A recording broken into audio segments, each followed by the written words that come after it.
All right, folks, listen. It's time. We need to start our season preview for the Philadelphia 76ers as we inch closer to the start of Media Day and training camp, and we are so excited to do so. We get to talk some actual basketball discussion, some debates as we come to you live from the Xfinity Lounge here on this Tuesday, along with Derek Bodner, Kyle Newbeck, I'm Devon Givens, and Bree, President of Basketball Operations. Our show is presented by Rothman Orthopedics. Visit rothmanortho.com/PHLY. And for how many years, Kyle? 48 straight years, Devon. Visit your local Ford store. All right, we got to talk about some positional open roster spot conversation here of who should start where. If we are to assume, of course, Tyrese Maxey, Paul George, Joel Embiid, they have those starting spots locked up. We got to talk about those other two spots, and specifically today, we're going to start off with the power forward position. Before, though, we get to that, got to tell you about something pretty cool going here at PHLY. You know about our fifth member of our show, Rich Hoffman, who also does the daily newsletter here at PHLY, the best newsletter in the city. What Rich has done now, he's put together... In the universe, he has put together the ultimate PHLY sports quiz. All right? The ultimate PHLY sports quiz. Here's what it is. It's a 5-part, 100-question challenge as part of Rich's daily newsletter to test your sports knowledge of your favorite sports teams here in the area. This doesn't cost you anything. All right? It's free. You just go ahead, get in there, take the quiz, see how it goes. All you have to do is refer a few people. When you do so and you get the quiz, it's just that simple. There are quizzes for the Flyers, Phillies, Eagles, Sixers, plus a mystery quiz. And the first 3 people to complete all 5 of those quizzes will get their choice of a T-shirt from the PHLY locker that we talk about so much here on the show. Everyone who does complete it will have their name and score listed in Rich's excellent PHLY Sports Don't be Daily stinking it up. Don't embarrass newsletter. the family. You can get started at allphly.com/quiz to get started. Once again, it's a 5-part, 100-question challenge as part of Rich's newsletter. Has either I only did the yet? Sixers one, and I got 100% on it. So Okay. I have to do No the rest pressure. of them. Yeah, No pressure. Have you started it yet? I have not. I have not started it yet either. Come Bree, on. have you started it? Definitely not. All right, I'm so too scared to take I'll it. do mine today. The straight A student over here. I'll as do mine always. today, but it's really cool, everybody. Once again, allphly.com/quiz. Check it out and see how you do. Question 1 is, what is VJ Edgecombe's go-to move? Shout out B Pump.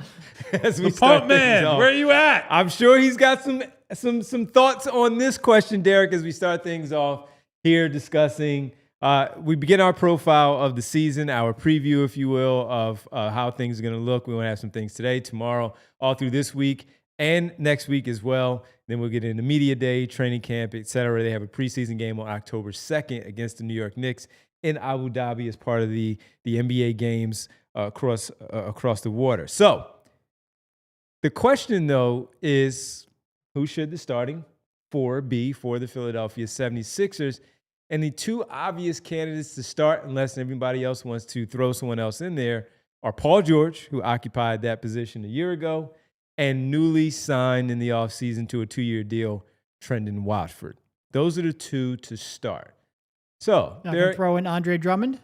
if you Double want big? to, you No, go I don't. ahead. I very much don't. You make that claim. See how that one goes. But as we start this one off, man, we want to start, though, with Paul George and why he should or shouldn't. And we start off with you and get your opinion on how you feel about that with Paul George. Well, I think at this time last year, you had Caleb Martin on as well. And he was another relatively big, or at least strong, forward. So I think maybe it made this a little bit easier to put a 2-wing lineup out there. Since then, you've gotten a little bit smaller, replacing Caleb with Quentin Grimes, drafting VJ, who, even though he's taller than maybe some people thought at Baylor, he's still a little bit, he's more of a 2-3 rather than any kind of a 3-4. So it feels like you have a little bit fewer options. Then again, it's not like Caleb was a particularly good rebounder anyway, so he wasn't covering up that deficiency. But we came into the season last year going like, I'm kind of worried about the rebounding. And they got a little bit smaller in the 12 months since. That being said, I do think you go Paul George, and the reasoning for it, it's just the easiest way to get your best players on the floor at the start of the game. And, I think when you start looking at a lot of the lineups, it is easier to match up when you have, Paul George and Quentin Grimes and whoever ends up sort of being that third wing player than it is if you put Watford out there. And, it is one thing Watford's tall, not a great rebounder. The shot, like we mentioned a lot, is, slow and low volume. And he's not a particularly great defender anyway. I just feel like this is the way, even though Paul George maybe isn't a prototypical power forward, maybe Paul George doesn't necessarily love playing the position. Certainly, like in terms of rebounding, you're going to struggle. It's just the way to get your most talented, most versatile lineups out on the floor at the start of the game when you really need the most versatility to be able to match up with the other team's best players. Yeah, if Trendon Watford was a more reliable shooter, if Trendon Watford was a more prolific rebounder, I think it'd probably be a tighter conversation here based on how the roster is shaken out. And certainly we'll make the case for Watford later on. But I think it's just the cleanest way to get probably your best two-way lineups on the floor by putting Paul George at the 4. Obviously, one of the main questions surrounding it would be, will Paul George want to and greenlight playing the 4, right? I know that nobody watching or listening to this show wants to feel like Paul George should have any say on anything at this point after a disappointing first season in Philadelphia. But guys who are making that type of money with that type of rep and resume, they're going to have at least some influence on, all right, here's who I'm going to have to guard. Here's where I'm going to be situated. Here's who's going to be around me. That's not to say that Joel and Paul and Tyrese are coaching the team or setting the lineup, right? But what they say and their influence and how they feel about things is going to play into it. And Paul, I think in the past, has been pretty reluctant to play the 4.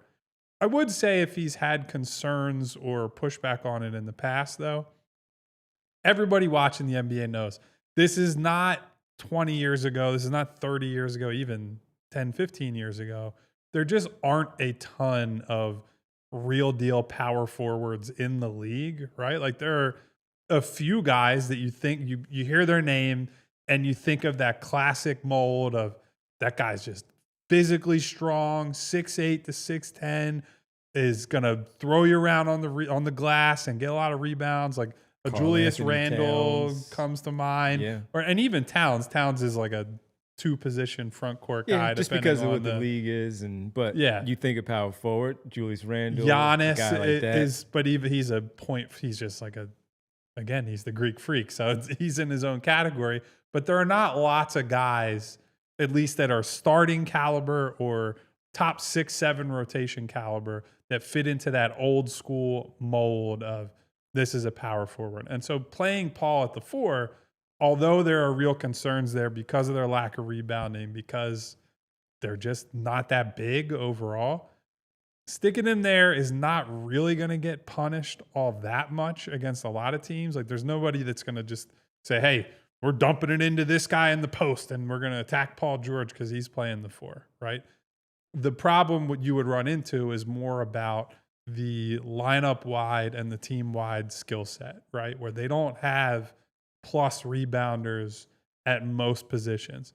Joel at this point, while he was a good to very good rebounder when he was at his athletic best, we don't know what Embiid is as a rebounder and rim protector right now because we don't have a good sense of his health. So that's kind of the downside of it, right? Is that because Joel's so uncertain and because he needs to do some of those essential jobs that they've struggled at the last couple of years, you do kind of want a guy in there who's like, I just need someone who's going to clean the glass, right? I need someone who's going to be 6'10" and strong and just throw guys out of the way and end possessions.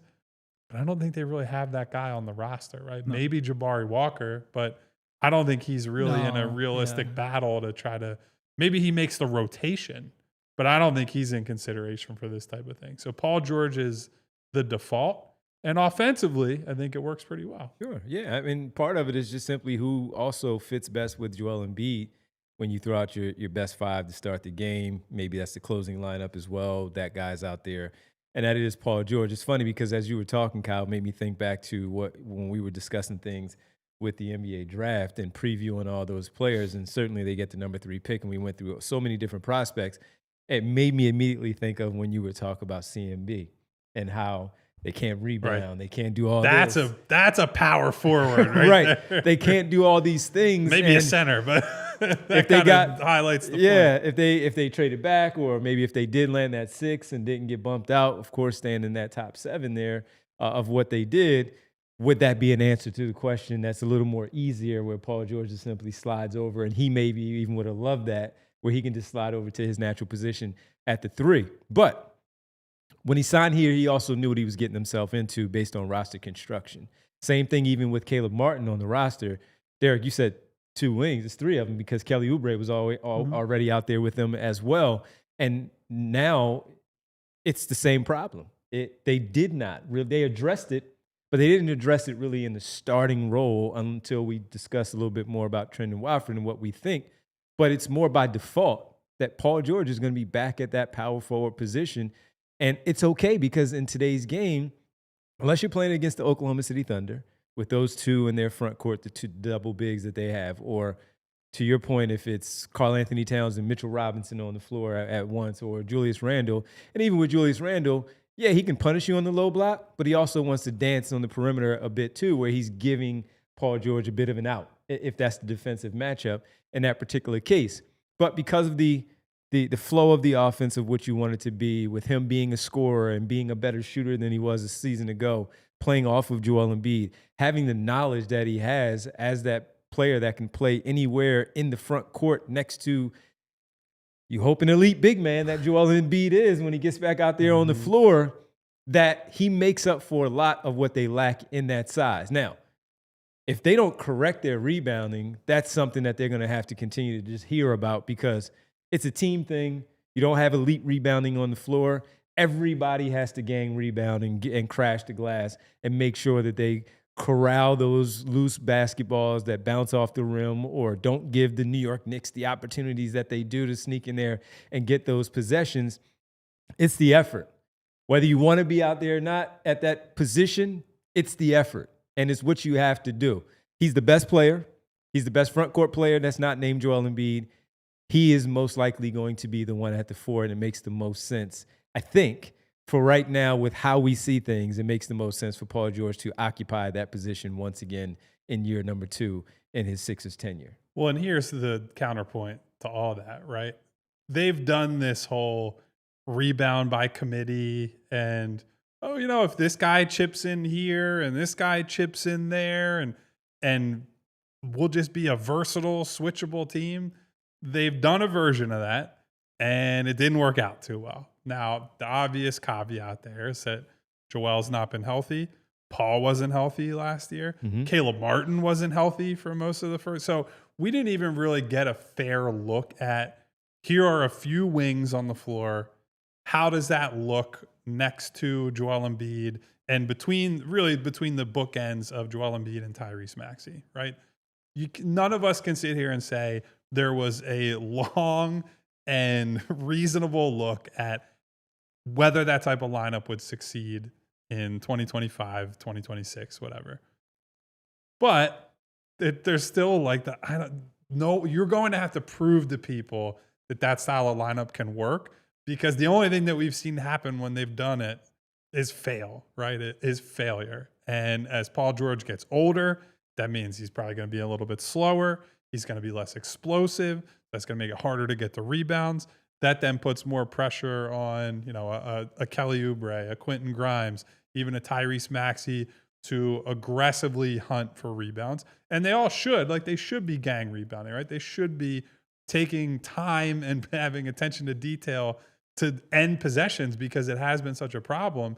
But if someone like Maxey is not doing that, he is then not getting up the floor as quickly. He's not that perimeter outlet that he's catching the ball near the rim instead of on the wing out by the 3-point line or half court where he can get a head of steam and get a kick ahead, and then all of a sudden it's 2 points or 3 points going the other way, it lends itself to probably a slower style. And while that's okay sometimes, it can't be the way they play all the time. And I don't love that that'll probably be the default for how they set up to start a game. Now, I will say, we started off noting the loss of the two Martins, KJ and Caleb. But they also, at the beginning of last year, it's wild to say this in 2024 at that point, you had Eric Gordon, you had Kyle Lowry, you had Reggie Jackson in the regular rotation, along with, obviously McCain, who ended up coming into the rotation when injuries hit, and Tyrese Maxey. Those are two pretty dreadful defensive rebounding guards. Mm-hmm. You replace them with VJ Edgecombe, with Quentin Grimes. Even though they're not 6'8", 6'9", they're significantly better rebounders for their position than Jackson, than Lowry, than Gordon. So maybe they are better equipped to actually rebound as a team and have a collective group. I sure hope so. They can't be much worse at rebounding. They can't be much worse. Team. But theoretically, if you have Joel Embiid there to anchor, and maybe you're able to then, defend your assignment and not give up quite as much in terms of dribble penetration. Maybe you're not forcing as many rotations because you have some pretty strong defenders on the floor now, and the people you do have, even though their guard and wing size are a little better defensive rebounding. Nobody's saying you're going to be a strong defensive rebounding team. They just don't have the personnel for that. But I do wonder if they can be just, a little bit closer to competent, because that would go a long way. Paul George last season averaged 5.3 rebounds a game with 4.3 assists, and we know that he averaged 16 points per game in the 41 that he played. You also had, in this one, we forgot about Gershon Yabusele, 5.6 rebounds per game in the 70 games that he played. And that is a key part too, because replacing him with Bona, there are obviously offensive trade-offs there, but Bona should be, even if he's chasing every block shot imaginable, he should be a better defensive rebounder than Yabusele was. At the five. I hope he is. He averaged 4.2, but that was in limited time out there on the floor. 15.6 minutes per game for Dem Bona. Bona was a 19.9 defensive rebounding rate, and Yabusele 16.3. So he was a little bit better on a rate basis, but it's a rookie, and it's who knows? Yeah, hard to read into. Again, all the numbers from last year are just whose line is it anyway rules, or this is all made up and the points don't matter because half the year was spent where it was no disrespect to these guys, but it's O'Shea Brissett just came in on a 10-day, and by the way, he's starting tonight. They had 30 people play minutes for them. O'Shea Brissett played pretty damn well, by the way. Yeah. So it's really, they're just pulling guys out of the G League and thin air to start. Remember the Pete Nate era? It was a wild year. It was a wild year. Not even his real name. Do you even remember his real name? Pete Nance. Okay. Yeah. Just making sure. It's one of those, man, you just keep saying it. I'd get that right in the quiz. Don't test me. Colin Castleton can rebound now. He did. What are we doing? He has a couple of rebounding games. Bree, can you put that graphic up one more time that you just had with the Paul George OKC and the best versus the worst? And he was a dog that year in OKC. Yes, man. He was real good. That was the MVP conversation year that he was that good. Certainly 18-19 versus 24-25, the years that have passed. But one thing that I do wonder, when we saw him kind of just, not being as aggressive as a scorer, he was looking to do other things like assist, pass the basketball, and he would occasionally get in there and get some rebounds. So is he going to be one that does recognize that, all right, yeah, I am 35 years of age. I don't have it like I used to. I have to do some other things to help us win that I couldn't just easily do. Now, he could rebound anyway as an elite wing in the league as a small forward. He did that. He was that good. He was a two-way player. We know how good he was, all NBA level, Olympian, all that stuff. But is he going to be one that recognizes that, yeah, I can't do it like I used to. I have to contribute in some other ways where it's not just going to be the scoring. Like you guys talked about when I was mentioning, could he get back to 20? And you guys said it. You feel like maybe he's more down that 16 to 18 points per game now at this stage of his career. Was his rebounds going to have to increase if that's the case? Because the passing will be there. The scoring will be a recipient of it from the other guys, but he has to get in there and secure some of those boards to help out because he knows that Joel is not 100%, and he has to be the one to do that, whether he wants to be at the 4 or not. And that's my opinion on how he has to approach it. Will he do so? I don't know. We all, as Kyle said, the numbers are kind of skewed from a year ago. Some of the things we saw. Heck, 5.2 rebounds for Quentin Grimes in 30-plus minutes. He's not playing 34 minutes this year, I don't think, for this team. There are going to be a lot of minutes for Jarrett McCain and VJ Edgecombe. He may still average 5. He may, but he may not because of that. He's a good defensive rebounder, so let's see how it all plays out. It's an interesting conversation. The 3 bookends at the starting position, Tyrese Maxey, Paul George. Can you have 3 bookends? Is that possible? That's a new book What book you configuration. reading, Devon? That's Devon's operating in planes of reality we can't even perceive. That is my book. The bookends of Tyrese Maxey, Paul George, and Joel Embiid. Who are the other 2 starters? We don't know. Will Paul George be a starter at the 4 or at the 3? We're going to talk about another candidate on the other side, and I think you all know who it is. We saw it in the opening graphic there on the thumbnail. Is he in Australia? He is not. Boo! He is Trendon Watford. Go Fish. We're going to talk about Trendon Watford, and could he be the starting 4 next to Paul George and Joel Embiid in the front court? We discuss it right here on this start of our season preview on this Tuesday. It's the PHLY Sixers podcast coming to you live from the Xfinity Lounge. And guys, the season is right around the corner. You really want to make sure that you are in a good spot to write the game. That's a good mental spot, and with this team, you definitely need that. But that is a good media spot as well, because every now and then you end up at a friend's house, you're ready to watch the game, and you get there and their setup is a mess. Whether it's lagging or buffering, you don't want any of that when all you want to do is sit down and watch the game. See, if you're a big basketball fan, you have to have Xfinity. It's the ultimate sports destination. I can find the best games and my favorite teams all in one place. And the way that I watch, it's next level. Got the action right in my living room, plus Xfinity's best picture and sound with enhanced 4K. It's so clear that it feels like I'm in the arena. Sometimes I've got 4 games going on at once, because why not? On top of that, I get real-time notifications and live stats right on my TV. It's the best seat in the house every time. Next game day, make sure that big fan isn't a big fail. Learn more at Xfinity.com. Xfinity, imagine that. Restrictions apply. Multi-view requires Xfinity 4K capable TV box. And guys, I got to tell you about America's all-time best-selling SUV, the Ford Explorer, that has a legacy of family trust and performance. I'm a testament to that. I made it to where I am today because I grew up in a Ford Explorer. My mom used to drive us around to the beach, to the supermarket, the mall, to school, wherever we wanted to go. We knew we were safe. We knew we were going to have a good time in our Ford Explorer. You can too. It's available in rear-wheel drive or intelligent four-wheel drive. Gives you better traction and control. 3 different powertrain options, including a hybrid for better fuel economy. How good? The hybrid model offers up to 500 miles of driving range. It's a great balance of power and economy. Plus, you could also opt for the 3-liter V6, get 400 horsepower in that baby. Whatever your choice is, you have all kinds of digital gadgets on the inside. You've got 87.8 cubic feet of cargo space. It's got it all. CarPlay, Android Auto, captain's chairs in the back.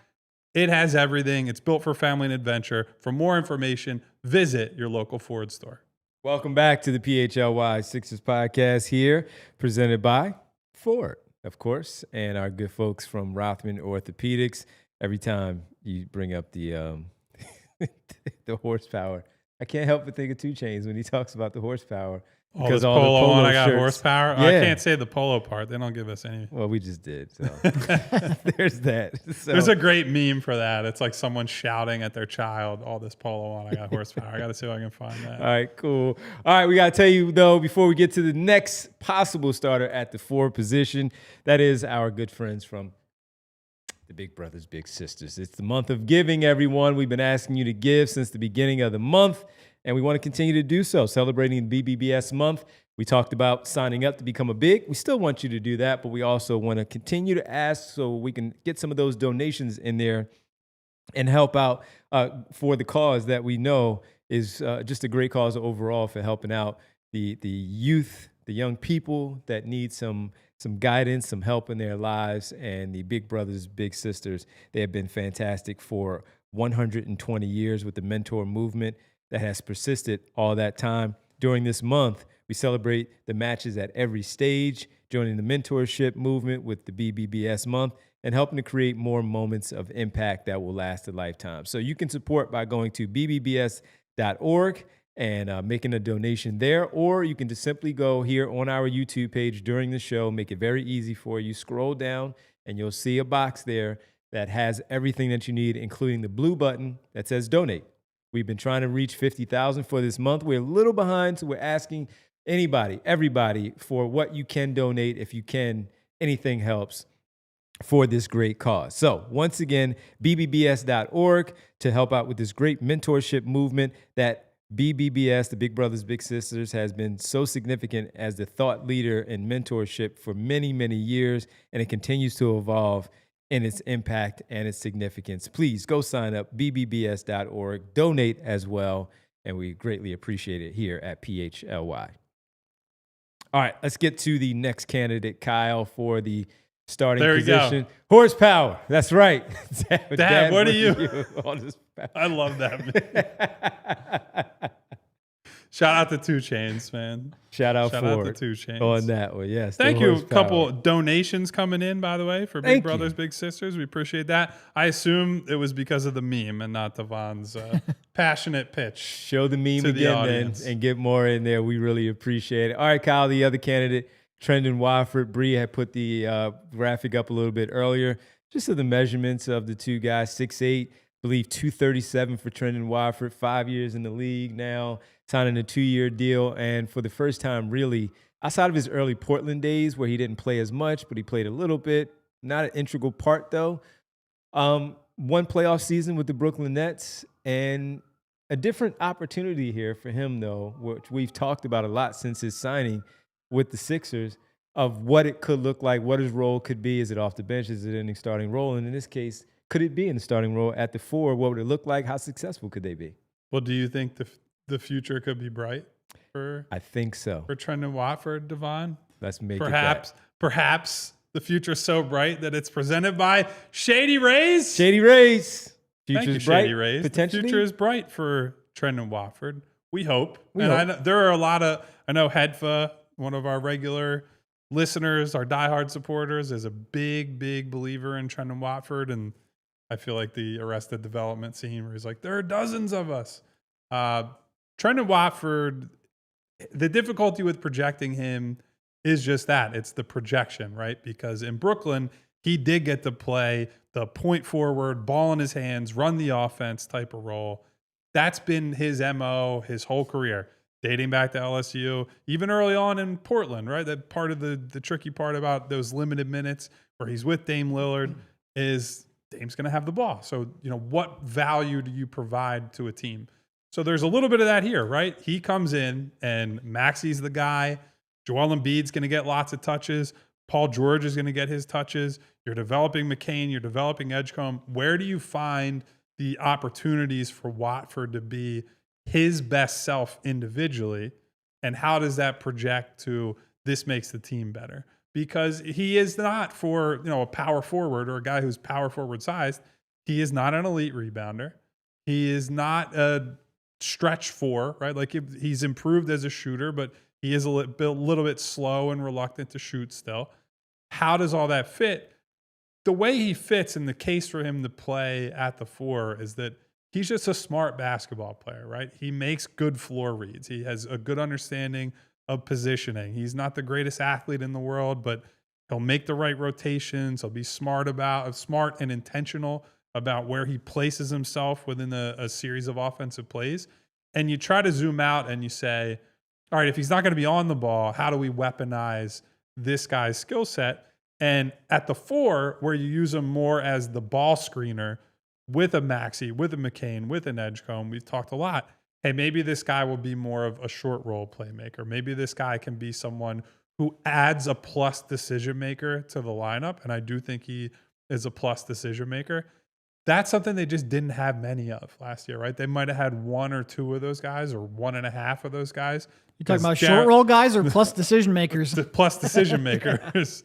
Basically, you had what? Maxey and 23 games of Jared McCain would be what you would count. So outside of that. And Maxey was a conservative decision maker too. He didn't exactly push the envelope all that much. I agree. So the hope with Watford is that while on paper it's a clunkier fit than I think people realize who have not watched him in depth over the years, I think he's just a smart enough and a skilled enough player that you can expect him to adapt to the situation.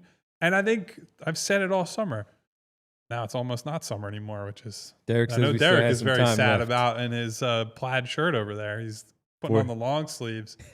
I think once you see Tyrese They Maxey, both have long sleeves on. yeah, but I'm not as vocal about, I can't stand the cold as. I mean, look, when it gets into 60s, I've got to adjust. What do you want? Now we're doing weather shows.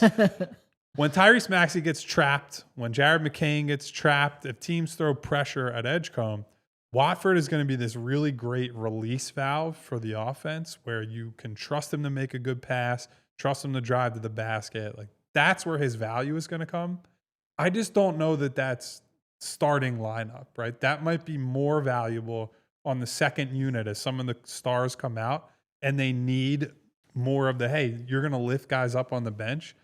I feel like that might end up being the best spot for him. But he's certainly positional scarcity and game intelligence are enough to throw him in the mix for a starting role. Yeah, it's tough. If I were, and look, fundamentally, I think like because it's not like a Paul George or a Watford. It's really Watford or like Kelly or Watford and VJ if he grows into it, or Watford versus McCain if he ends up, you want to go small and you think you can overcome that.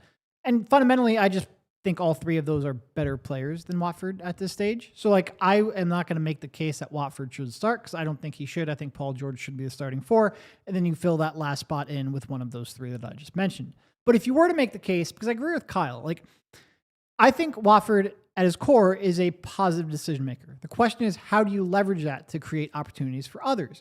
And, one way throughout his career is to be on bad teams. And you're like, all right, go ahead and create. We don't really have that many creators anyway. We need your passing. That's great. That's sort of the role that he's played, but you don't want that to be here if he is creating, sort of initiating a lot of possessions. A lot of things have gone wrong this year. So the other way is, we've mentioned before, find ways to leverage like Tyrese Maxey's and the gravity that he has to create advantages for Watford to pick apart. Sometimes in an ideal world, that would be as like a spot up shooter where he has gravity. Tyrese forces a double team. Maybe Joel forces a double team, kicks it out. Defender has to close out. Watford can then get into the paint off that dribble.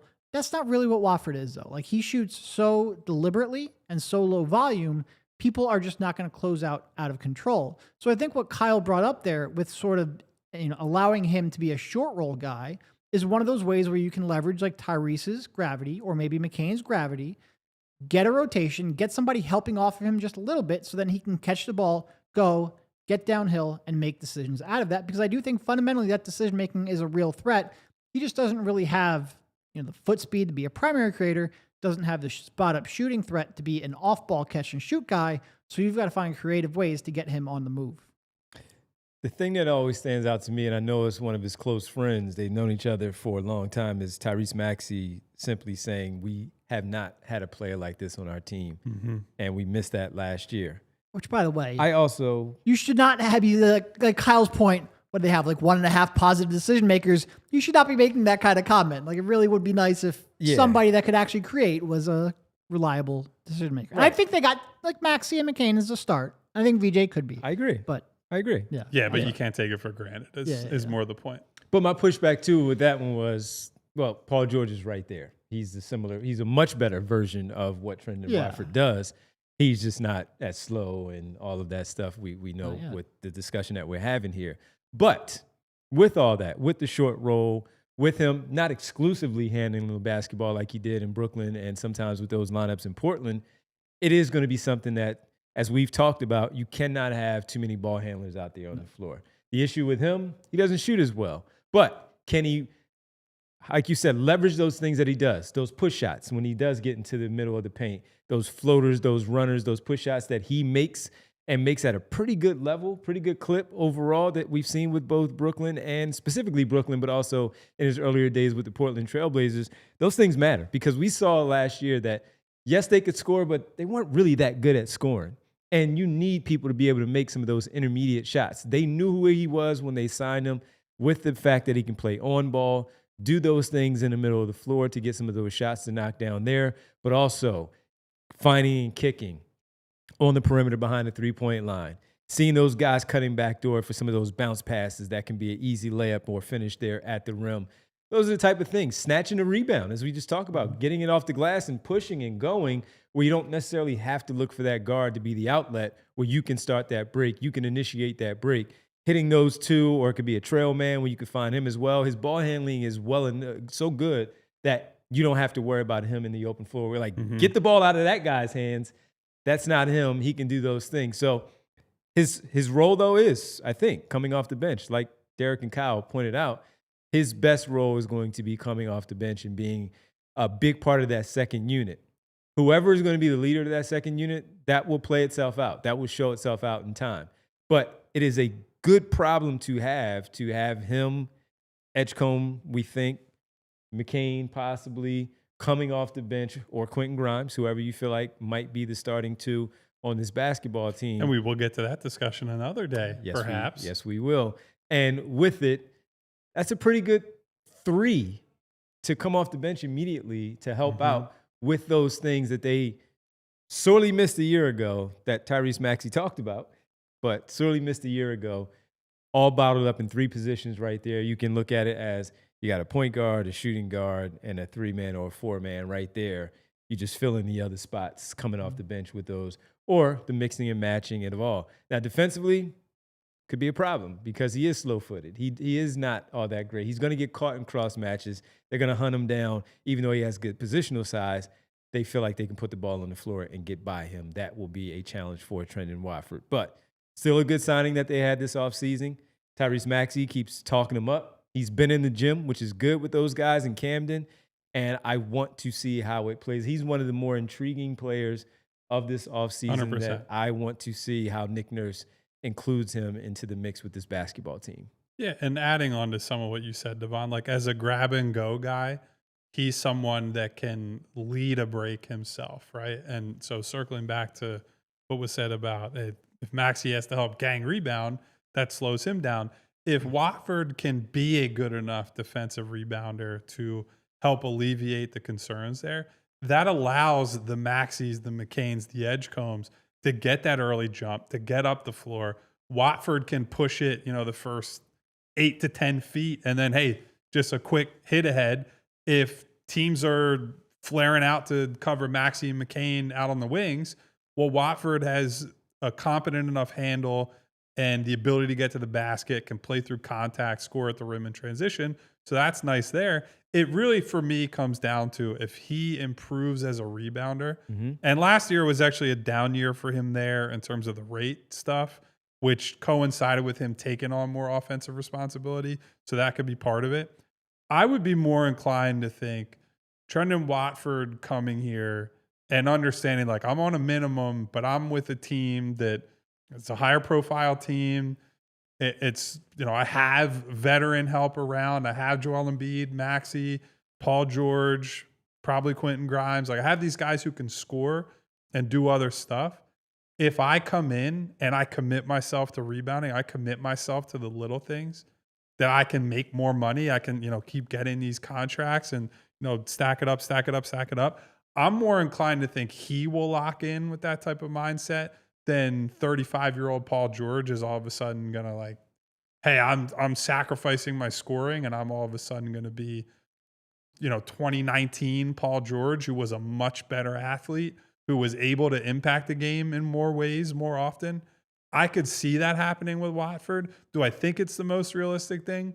Probably not, but I can certainly see the case for why you'd like him on the floor as much as possible, because I spent all of last season watching a team that had very few passers and good decision makers, and it really solidified for me how important it is to just have guys who can dribble, pass, and see the floor. It is once you go without it for most of a season, you will be begging for it every single chance that you get. Even if he can't shoot, he can still dribble past. That's the thing. and It's not see even the that floor. he can't shoot. It's that he won't a lot of the time. Not the way you would want him to shoot. No, he didn't shoot well last year, but he had two admittedly very low volume seasons of around 39% from three before that.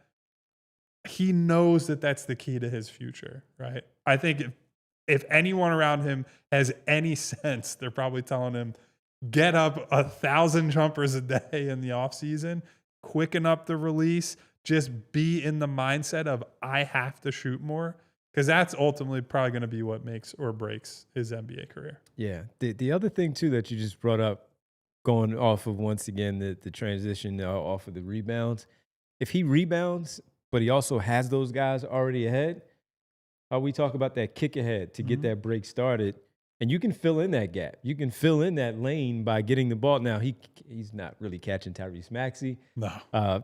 Maybe very few people can. Right. Maybe he can keep up. To be fair. But if it's a secondary break, if it, they have to kind of reset things just a little bit and wait for that, as kind of a little hockey term, that odd man advantage there, and you do that, just getting it and the passing knowledge that he has, the good decision making too. How many times will we talk about it? Kick the ball ahead and take advantage of what you have there, which is an opportunity to get a break started, and everybody else can just simply catch up. So I'm sorry, go ahead. I was just going to say, with the exception of James Harden, the Sixers haven't really had any good outlet passers ever. I think he can do that. Yeah, I do think he can Batum do that. at times, but he didn't. He just didn't do it that often. And he wasn't catching up to anybody. He was just going to be a trail outlet man or at that nothing. point. He's a trail man, pull up three in transition. Final break here as we come back and we continue this conversation with the starting four. We'll have some news and notes a little bit later. Maybe we'll get some photos that we might have saw last night as well. Maybe we'll do that. Hashtag muscle watch. Hashtag muscle watch. We'll do it all when we get back right here on the PHLY. Final break here on the show. And guys, you've heard me say it time and time again. I have no clue when it comes to home repair. The first step is knowing what you can't do. The second step is getting help to help you do it. In fact, I've got got to make sure that my HVAC is ready for the cold months, because it struggled a little bit last year. I got to get a look at that. Oh, yeah, get that looked at. If you got an outlet you said you would fix last summer, at Ace Hardware Home Services, they've got the person to fix that. Because now they're not just the helpful hardware folks, they're also the helpful home service and repair folks. From plumbing and electrical to heating and cooling, they've got the trusted pros to keep your home humming all year long. Ace Hardware Home Services. They're bringing the helpful home, the helpful you love, from the store now to your front door, from Philly to the Jersey Shore. Visit Ace Hardware Home Services online at acehardwarehomeservices.com to get you started on your next project. All right, folks, Derek talked about it, getting into the colder weather here soon. And with that, you put off some things in the summer because you just simply wanted to enjoy the warm weather and the summer. Rothman Orthopedics, if those little nagging injuries that you sustained in the summer months are there, it's time to get them checked out. Just simply, we've all been there. We've all done it. We can all fight through it. Rub the dirt on it. Put some ointment, and it's all good. Put a Band-Aid on it, and it doesn't hurt anymore. Put some KT tape. I don't know. Whatever you want to do, you put it there, and you're like, all right, I'm good to go. But now you got to get it checked out because it's colder. It's getting a little more annoying, and Rothman Orthopedics is the place for you to get that checked out. Rothman proudly serves dozens of communities across Pennsylvania, New Jersey, and Florida as well, with 30-plus convenient offices, urgent cares, and walk-in centers. 3 right here in Philadelphia, in Northeast Philly, Center City, and the newest at the Navy Yard. Go check them out at rothmanortho.com/PHLY to book your appointment today and get back to doing what you love, pain-free. Don't let that pain that you put off in the summer affect everything going forward. Rothman Orthopedics, getting back to your summer. Not anymore. It's now the fall. Game is your mission. Welcome back. PHLY Sixers Podcast. Quickly tell you about the Supporters Club. Got to join it. You see that SC by Kyle's name there in the chat, everybody? You see that? Supporters Club. It's the Supporters Club. You want to be a part of the Supporters Club. It's for the real ones. True sicko level stuff, as you see there on the screen. It's the official Supporters Club badge that you have there next to your name in the chat. You see so many of them starting to really build up as part of our show, and we really appreciate it. You need to be a part of it because you get some cool emojis like Kyle just put in there. We love you. There, you saw that one? You had during the football game, Saquon, how Vinny chants out the Saquon. I can't do it as cool as Vinny. And so many others that the Birds have. We have some that are being built right now for the Sixers show. We do have one, but you have to sign up to become a member to find out exactly what that is. So please go sign up to become a member of the Supporters Club right now. It's a really cool thing that we've rolled out. We have 2 tiers at $4.99 and $14.99. And with your membership, you'll get a unique blend behind-the-scenes footage from the BG Unblocked show. Brandon Graham, now part of the PHLY family. We did ours. I believe the Eagles did theirs also. And you can get all that behind-the-scenes footage by becoming a Supporters Club member. So go sign up, allphly.com. Do so. It's very easy. And become a member of the Supporters Club as the true sicko that we already know that you are. All right. Are there any other dark horse candidates of this? It's just I really those don't two. think so. Really, it's just those two. And really, the conversation is about how do they want to play, right? Because we started this conversation from the perspective of there are 3 locks, right? Assuming they're healthy, 3 guys are bookends, Kyle. Are bookends. Absolutely the 3. Yeah, someone said earlier, Devon's in the book dimension over here. Paul George, Tyrese Maxey, Joel Embiid will start if they're healthy. So it's really about the other 2 spots, right? And Kelly Oubre has been a penciled-in starter for most of the last 2 years. And we're going to get to that part of the equation tomorrow. Like, how do they set up? But that's really what impacts this decision. It's either going to be they want to get another guard/wing type on the floor, or Nick Nurse is so concerned about needing a guy who looks or is built like a 4 that someone like Watford gets a chance. But yeah, I can't see anybody really getting into the mix. The only way that could change is Jabari Walker would have to have like the greatest preseason in the history of basketball. And he's looked good in Rico Hines runs, but I'm not too optimistic that he's going to beat out anybody for a starting job on opening night. Can I interest you in a young socialite? Don't even start with me today. He said he's not retired, huh? Yeah. It said he's not retired and posting on Instagram that he's going fishing. You guys in Australia. Connect the dots. He's not even back stateside yet. No, but I don't think there's... FaZe Clan turns its eyes to a lonely man in Australia. I don't think there's any realistic oddball option. It's PG and Watford. No. Yeah. And to your point, is stylistically, how much of a difference is it from George to what Watford is as a guy? And you'll be asking a lot of Watford too, never being in that position of never doing so in Portland, not doing it in Brooklyn as being a starter. And we've talked so much about him. How does he elevate his game playing in a potential playoff team versus what he's experienced in the past of lower minutes where we expect him to get a lot more minutes here on Nick Nurse's squad? How different that looks as a starter. And we've said it. Look, if Paul George is not ready for training camp to start, he's probably going to be wearing that blue jersey with Tyrese Maxey and Kelly Oubre and whomever else is going to be out there. And that may be the first look we see against the New York Knicks on October 2nd for that Thursday afternoon game. Maybe that is Trendon Watford. And we'll just simply get a good look. We'll get an early look of what that may seem like. I hope we get an opportunity to talk to him on Media Day to kind of pick his brain on what his experience has been like so far with his new teammates in these pickup games, these open runs that they have, because once again, it's just a really, really intriguing possibility with him of how Nick Nurse uses him. And Ramid has him in the starting lineup with the rest of those guys as his starting 5. I still start Kelly Oubre. We'll talk a little bit more about that, whether it's what position that is. Could he be in place of a 3 or a 2 or even at that 4 spot? And not necessarily a 4, but just the wing. VJ. But Ramid and Hedfa talking about Watford, he's got a lot of fans, well, a decent amount of fans, at least so far that we've seen. There's intrigue. Yeah. He's one of the, by default, right? He's a young guy that they brought in. They're sick of old people. It's like, get the young guy in the game. I'm behind that. I'm all for it. Well, it's also like Kyle brought it up. We've been so lacking in just any kind of creativity and reliable decision-making that I think when they watch him play, he's going to have even more fans. That doesn't mean that he should be starting. That doesn't even mean that he is necessarily a better player than we expected, because I do think he's got some, he takes some pretty significant stuff off the table when you try to put him in that starting lineup.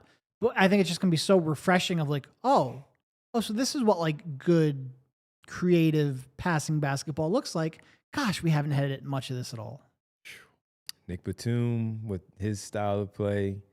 Remember how much Paul of a George. revelation it was that Nick Batum could throw an entry pass to Joel Embiid? Trendon Watford is going to get that assignment when he's out there. I sure hope so. He's going to be the entry passer from the sideline or underneath the basket, whatever it is. He's going to get that. He's going to get that nod. So, folks, this is the beginning of our preview as we start to season preview for the Philadelphia 76ers. We've talked about so much this offseason, but with things getting so much closer to media day and training camp in their first preseason game, we need to start diving in a little bit more as to how we discuss some things. As Kyle said, we're going to talk about the other open starting position and who should occupy that one. Maybe it is Trendon Watford, like Ramid says. Maybe it's someone else that we discussed so much this summer and we get into that. Maybe it's someone that we're waiting to just simply make a decision to come back on whatever offer he's going to do. I don't know. But we're going to talk about that as well and so much more as we lead into the media day, training camp, preseason games. We're going to start international vacation, really get into it. Business trip. Yeah, we're really going to start to get into it starting today, obviously, but going forward, previewing this season and what things would really look like. We'll get to our predictions again, make ourselves look bad a little bit later as we get closer to the season, not just with the Sixers, but around the NBA. We'll do it all as we have been doing these last few years. Well, this would be my second time doing the season preview. Why? What happened? I'll let it drop. I'll let it drop. All right, thank you. I made enough jokes earlier in the week. I brought it up, so I set myself up for brother, that you one. too with this thing. And there we go. All right, Bree, let's show what was dropped late last night by the Sixers and just some more teasers as we talk about getting closer. They are showing us as we get closer. They are in the lab, as they call it, and you got new hair for Kelly. We just talked about Kelly, so it's appropriate that Bree shows the first one with Kelly Oubre. He's got one. Joel is looking a little slimmer there in some of the pictures that they showed there. And new hair for Jared McCain. We said that when he had the hat. He had the hat, and we didn't see the kind of, however you say that, flowing out. I don't know if it's flowing out, but whatever. Looking trim. Yes, he is. Yes, you got VJ in there with Joel. People really like this one. I saw a side by side that there was someone who posted it next to Miami Shaq with young Dwayne Wade. So whatever you think of that. Yeah. So that's a pretty good one right there. A little high five between Kelly and Justin. Justin wearing his new number 11, switching from 19. I did a double take, honestly. I had forgotten he switched the number. I was like, 11? What happened there? Now, here's the one that I think people really gravitated toward. Joel is looking pretty slim in that photo. Yep. And obviously, looks can be deceiving. It's just one photo, and we can't tell if he has working legs or not underneath the rest of that photo, but at least looks to be starting from a good place, which is always a nice thing to see before the season starts. And at this point last year, they were giving us nothing in terms of Joel content. There were no photos, no pictures, no videos. Nothing. And that doesn't mean anything, but you would think after the year they just went through, they were going to be extra cautious with, getting any kind of excitement behind him because they know how that can turn and go sideways. So for them to even be putting down 5-second videos and pictures in their preseason stuff, I think that's at least mildly encouraging. Ramid calling them Slim Bead. I think you nailed it, though, Derek. It's really about the fact that he's in the gym and working with the rest of these guys. Because even when Joel's been relatively healthy coming into a season, a lot of his work is being done away from the team. It's with Drew Hanlon. He's out in LA. He's, other places. So for him to be in the gym with all these guys, I think is a nice thing to see, especially being there with VJ Edgecombe and actively taking on a role with a kid, because he's been in the exact spot, right? He's the number 3 pick. He knows the pressure and the expectations and everything that comes with it. So even though there's not going to be a lot of direct, hey, this is how you do this, because they play such different games and they're much different players. It's nice to see him working with the Rook before camp even opens up next week. No, it is, man, because we talked about so much. No update on the surgery, nothing that we've been hearing at all. Various reports from so many different places of, hey, I heard he hasn't even been in the gym yet. I heard this, I heard that. And here he is. He's been in the gym with these. Yeah, we don't know how long, but he's been there. They're putting these things out. And even if he's not able to run like we would like for him to run just as of yet, still form shooting and doing all those things and getting some familiarity with, while he can't move the way he wants to, but if he's out there with Trendon Watford and they're going through some of those pick and pop sets that we know are so James Harden and Tyrese Maxey have done so well, if he's going to be handling the basketball, he might be in some of those with Joel Embiid. That action needs to be perfected with him. And the same thing with VJ Edgecombe and Jared McCain, who didn't get a lot of floor time with Embiid from a season ago. So good to see him back in the gym. Good to see the Sixers posting some of this stuff in the lab, as they call it, and getting those updates is pretty cool. Can't wait to see him on Media Day to see how he actually looks when we get there. And look, again, I can't stress enough. It is just a half of his body, and it's a still image, right? But when you're worried about his lower extremities and, how does his knee react to practices, games, whatever, if he can play at a lower weight and play effectively, that's just better for his feet, his knees, all the things that he's had trouble with over the years. If that helps him even a little bit with managing symptoms, with just staying off of the injury report, that's a great thing. So it certainly seems like, as far as we can tell, things are trending in the right direction. We'll get to talk with Joel on Media Day, and that'll and I did do a let's just I didn't say use the word. Ramp it up. Oh, you said it. Ramp it up. I gotta hit the bell. It's in there. Hit the bell. I gotta get it. That's a fine for Devon That is in a the fine. ramp jar. Yes, Lee. Yes, Lee. Ramp it up. I'll put one in the ramp it up jar. Put $1 in there for the ramp it up jar. You just said that like 5 times I'm only in a putting row. $1 in there. You're not getting 5 out of me Anyway, today. it's good to see him in the gym. He looks like he's in pretty good shape, and we'll get to talk to him in a week and a half and see not just where his body's at, but where his head is at, right? Because it'll be the first time that he's had major public comments since the big article dropped earlier this summer, and we'll get inside his mind a little bit. All right. And it is like, we can talk about just it's just a picture. Pictures can be deceiving. It's like, that is so noticeably slimmer. Like, he did not look like that 3 or 4 years ago. I do think he's taking that weight loss And seriously. even last year, he looked much better. Absolutely lost 20 pounds last year. Yeah. Now, will that translate into the knee being, less symptomatic? Who knows? It can't hurt. It can't hurt. Coleman Potts, Photoshop indeed. Well, I'm willing to buy it. We'll see when we get to Media Day and all that. By the way, that Trendon Watford conversation, as Kyle pointed out, was presented by Shady Rays. The future is bright for Trendon Watford in his new role with the Philadelphia 76ers. Eugene said, I still need to read that article. I mean, you need to start now if you want to finish it before camp. You might finish by Media Day if you start now. I don't know I was how literally quick typing or it. slow of a reader you are, Eugene, so get to it. It's legitimately like an hour-long It read. is And it's a I'm great not- article. I loved it. It was great. It was entertaining, but it's long. Final news and notes. Got to give a shout out. Paige Beckers, rookie for the Dallas Wings, named the W Rookie of the Year. Her averages on the season, 19 points, 3.9 rebounds, 5.4 assists. She shot 47.7 from the floor. Struggled from 33 from 3. Thought she would shoot a little bit better, but the team wasn't great. A lot of attention towards her, but she answered the call as a highly anticipated rookie coming in, All-Star year 1, number 5 in scoring in the W this year overall as a rookie, and I expect her to be, I think, on one of those All-WNBA teams. So shout out Paige Becker, Rookie of the Year, for her debut in the W. Congratulations She is to her. going to be very good in that league. Very good. All right. Let's get a little overtime so we can get our shout-outs in here. AllPHLY.com. We go to OT, baby. We thank everybody on the TV side, on the Fast Channel. Make sure you tune in tomorrow once again at 3 p.m. as we continue our season preview for the Philadelphia 76ers, 3 p.m. right here on the PHLY network. And also, if you want to finish the show today for the roll call, allphly.com. All right, let's do it. Roll call time. The world famous.